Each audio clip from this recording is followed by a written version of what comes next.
जय हिंद। मैं अरविंद राय और मेरे साथ है मेरे छोटे भाई। और हम लोग के कॉलेज में सबसे यंग प्रवक्ता है ये और सबसे हैंडसम है। लड़के इनको केजीएफ के नाम से जानते हैं और देख भी रहे होंगे, केजीएफ का ही पूरा स्टाइल है इनका।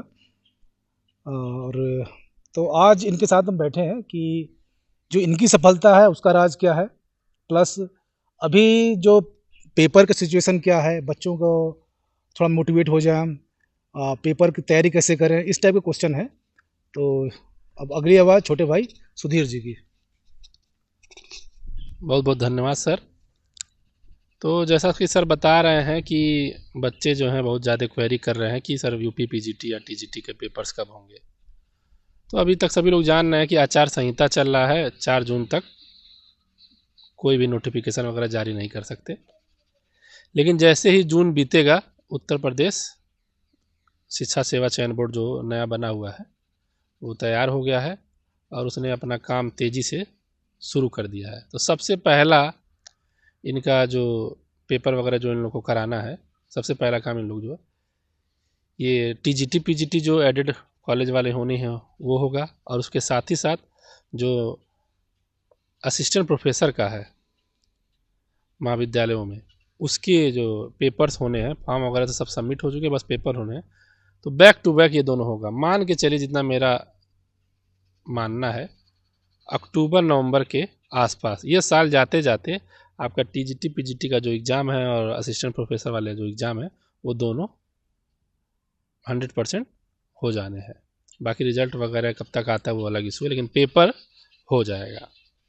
और सर पूछ रहे थे कि कैसे क्या तैयारी करें बच्चे, इस 2-3 महीने का समय है, ज़्यादा समय है नहीं। बाय द वे अगर अक्टूबर या सितंबर में हो जाता है एग्ज़ाम तो क्या कैसे क्या करें। तो यही है कि जो भी आप अपनी अब तक की पढ़ाई किए हैं, कुछ नोट्स, शॉर्ट नोट्स बनाए होंगे कि कैसे क्या करें, कि फास्ट ट्रैक नोट्स इसको कहते हैं, कि लास्ट समय पे उन नोट्स को हम देख के जाएं, क्योंकि पूरी किताब दोबारा रिवीजन करके पढ़ने की समय आपके पास नहीं है, आपके पास या किसी के पास समय नहीं रहता। इसीलिए एक अपने तरफ से एक नोट्स बच्चे बना लेते हैं। मैं भी बनाया करता था, और जो भी मुझसे अटैच लोग हैं, जो भी हमसे पूछते हैं, तो मैं उनको यही सजेशन देता हूँ कि वो अपने जो भी पढ़ाई करते हैं उसका थोड़ा बहुत एक शॉर्ट नोट्स बनाए रहें। शॉर्ट नोट्स बनाने से क्या होता है कि लास्ट समय पे वो आपके लिए रामबाण सिद्ध हो जाता है। जब भी एग्ज़ाम नज़दीक आ जाता है तो बच्चे क्या करते हैं, उन शॉर्ट नोट्स किताबें ना पलट करके उन शॉर्ट नोट्स को ही देखते हैं। एग्ज़ाम के हफ्ता भर 10 दिन 2 हफ्ते पहले उन शॉर्ट नोट्स को देखते हैं, उनसे रिलेटेड क्वेश्चंस आंसर्स को सॉल्व करते हैं। जो भी रहता है, पहली चीज़ तो ये है कि आप जो है ये अपना फास्टैग नोट्स बनाए हैं, अगर कुछ भी नोट्स बनाए हैं और रिवीजन के लिए उसको आप रखे रहिए। उसके साथ ही साथ प्रैक्टिस पेपर सॉल्व करिए, जितना जहाँ से भी प्रैक्टिस पेपर आपको मिल जाए, टीजीटी पीजीटी का या असिस्टेंट प्रोफेसर का जो भी हो, उसको आप सॉल्व करते रहिए। क्योंकि इस बीच आपको यही करना है कि जो आपने चीज़ें अब तक पढ़ी हैं उनको बैक टू बैक रिवाइज करते रहिए। रिवाइज करने से क्या होगा, वो चीज़ें बार बार रिकॉल होंगी और वो आपको अच्छे ढंग से तैयार हो जाएंगी। तो वो आपके एग्ज़ाम के पॉइंट ऑफ व्यू से बहुत अच्छा रहेगा। तो पहला ये था कि आप अपना फास्टैग नोट्स बनाते रहिए। दूसरा ये है कि प्रैक्टिस पेपर लगाइए। प्रैक्टिस पेपर लगाने में जिस तरह की प्रॉब्लम आती है उसको अपने साइड बुक से या जो भी बुक है उससे देख लीजिए, और यही क्रम जो है आप चलते रहिए। ये तैयारी की दुनिया में बहुत सारे लोगों का वीडियो आता है, हर मैंने भी इस चीज़ को आजमाया है, 21 डे कॉन्सेप्ट। तो किसी भी तरह की आप पढ़ाई कर रहे हैं, अगर आप 21 दिन तक उसको, जैसे कोई भी लत है, कोई भी आदत है, जो आप 21 दिन तक अगर उसको आप कंट्रोल कर ले गए, तो ऐसा मानना है बहुत बहुतायत लोगों का कि वह चीज़ जो है आगे चल के धीरे धीरे खत्म। मान ली कोई आदत है, आप उसको छोड़ना चाहता है, तो 21 दिन तक अगर आपने उसको कर लिया तो 21 दिन बाद वो मान लीजिए ना के बराबर वो आदत आएगी नहीं। अगर आप उसको गलती से नहीं शुरू कर देते हैं किसी संगत में आकर के, ज़्यादातर तो आप अवॉइड ही करेंगे। उसी तरह पढ़ाई भी है, कोई भी किसी भी चीज़ को आप तैयार कर रहे हैं तो जैसे 20-21 दिन होता है उसके अंदर भीतर रहते रहते उस चीज़ को एक बार और रिवीजन कर लीजिए, जिससे वो चीज़ और अच्छे ढंग से तैयार हो जाए। ये चीज़ है। तो ये मतलब मैं अपने ऊपर भी लागू किया हूँ, और जो भी मेरे कलीग्स हैं या दोस्त वगैरह हैं जो जूनियर्स हैं उन सबको भी मैं ये चीज़ बताता हूँ। तो इस चीज़ को आप फॉलो कीजिए। बाकी किसी तरह की कोई क्वेरी होती है तो सर का नंबर है, वो हमसे आपको बात करा देंगे। बाकी कोई क्वेश्चन आंसर होगा जैसे फिर आपके बताएगा। सब्जेक्ट के कुछ टॉपिक, इम्पोर्टेंट टॉपिक। ऑर्गेनिक्स में है कि आप जैसे जो कैटलिस्ट होते हैं, कौन कौन से कैटलिस्ट का क्या यूज होता है, उसे उसे याद कर लीजिए। नेम्ड रिएक्शन होते हैं ऑर्गेनिक में, उसको याद कर लीजिए। फार्मूले अच्छे ढंग से क्लियरली मेंशन कर लीजिए, लिख लीजिए अच्छे से, क्योंकि कभी कभी जैसे मान लीजिए गिब्स हेल्महोल्ट्ज इक्वेशन है तो दे देगा, तो उसी में आपको कन्फ्यूजन होने लगा तो एक्चुअल में कौन सा वाला, ऐसे ऑप्शंस आ जाते हैं एग्जाम में। मेरे साथ ऐसा हुआ है, पीजीटी नवोदय विद्यालय का पीजीटी दे रहा था तो उस समय हुआ था कि कन्फ्यूजन होने लगा था। तो फिर मैंने क्या किया, उसी नोट्स में, जो नोट्स मैंने बना रखा था शॉर्ट वाला, उसी में जितने भी फिजिकल केमिस्ट्री में फार्मूलेज आते हैं, 3-4 पेज, 4 से 5 पेज लगा था, सब सारे फार्मूलों को वहाँ पे मैंने नोट कर लिया था और एग्ज़ाम के समय हफ्ता 10 दिन पहले उसको देख करके जाता था। और जितना भी एग्ज़ाम दिया है लगभग सभी एग्जामों में उस तरह से क्वेश्चन पूछते, जैसे केमिकल काइनेटिक्स के बेस्ड हो गया, फर्स्ट ऑर्डर, जीरो ऑर्डर, जितने भी ऑर्डर हो गया, और भी बहुत सारे हैं जैसे इलेक्ट्रोकेमिस्ट्री के हो गए, ठीक है। इसी तरह बहुत सारे जो भी न्यूमेरिकल्स वगैरह हैं उसके जो फार्मूले हैं उसको एक जगह कलेक्ट करके लिख लीजिए, उसको आप समय समय पर देखते रहे और उस पर बेस्ड न्यूमेरिकल भी लगाते रहिए।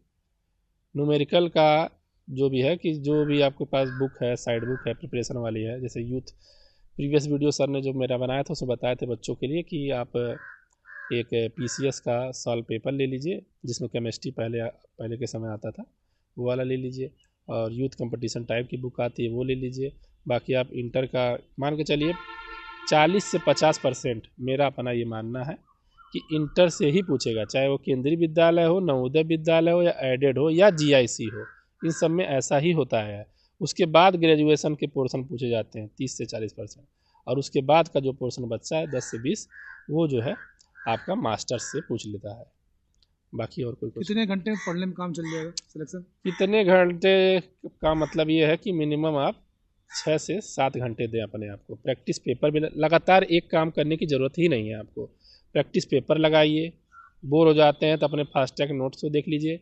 कोई टॉपिक, कोई क्वेश्चन प्रैक्टिस पेपर लगा रहा है तो कोई टॉपिक हिट किया तो उस टॉपिक को अपनी बुक से देख लीजिए। इस तरह से आप जैसे जैसे आप question paper practice paper solve करते रहेंगे तो आपके सामने एक अलग अलग थलग समस्या आती रहेगी, उस पर आप उसको वर्क करते रहिए।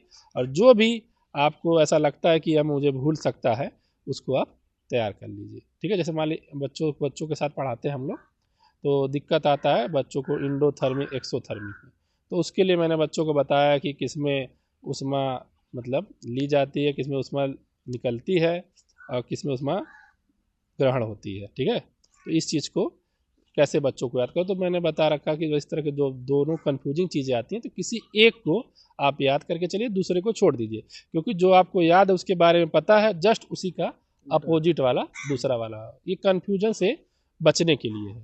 तो इस तरह की बहुत सारी चीज़ें आप अपने खुद से बिल्डअप कर सकते हैं। कैटेलिस्ट हो गया, ये जैसे बताया, ये सारी चीज़ें बताया। उसी तरह है कि रिएजेंट्स, फेंटन्स रिएजेंट, और भी जितने भी रिएजेंट्स होते हैं उन सब का नाम, फार्मूले वगैरह जो भी है वो अच्छे ढंग से केमिकल फार्मूले तैयार कर लीजिए।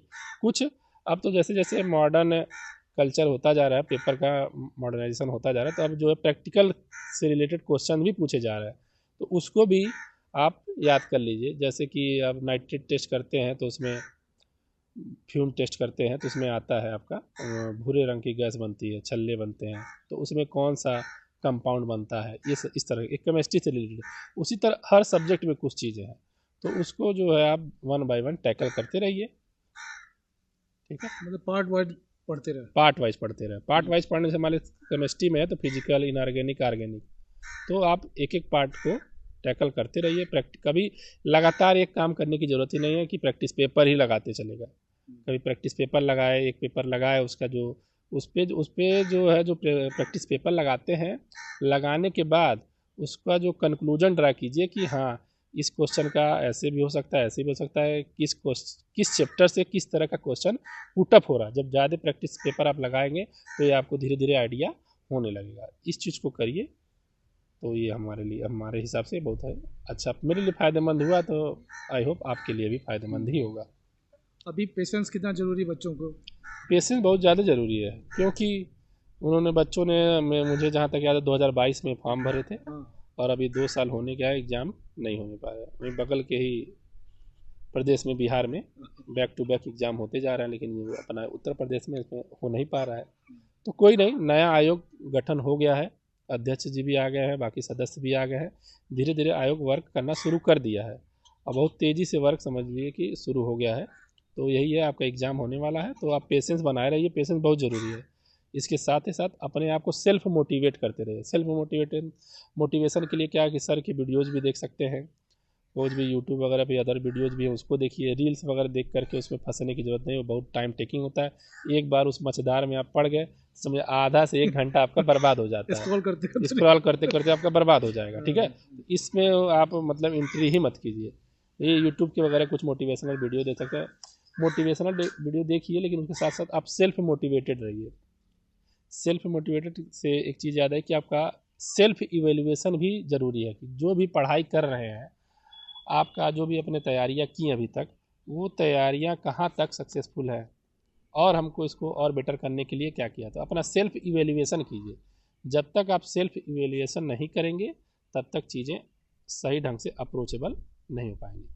सामने वाला आपको बताएगा क्या अच्छा है क्या बुरा है, वो अलग चीज़ है, लेकिन आप अगर अपने से ही वो चीज़ें कि हाँ हमारे अंदर ये कमी है, हमको यहाँ यहाँ इस पोर्शन में दिक्कत हो रहा है, इस पोर्शन में नहीं, ये मेरा स्ट्रांग पोर्शन है, ये मेरा वीक पोर्शन है, अगर आप खुद से आइडेंटिफाई कर लेंगे तो वो आपके लिए फार एंड फार बेटर हो जाएगा। चलिए, ये थे हमारे छोटे भाई सुधीर जी, और इनका एक पहले वीडियो डाल रखा, उसमें बहुत लोगों ने देखा है और इन्होंने क्वेरी भी उनकी काफ़ी सॉल्व की है। तो जो भी हेल्प होगी हम लोगों के लिए हम लोग तैयार हैं। उसके साथ ही जय हिंद, जय भारत, खुश रहिए, स्वस्थ रहिए, मस्त रहिए और मुस्कुराते रहिए। थैंक यू सुधीर भाई।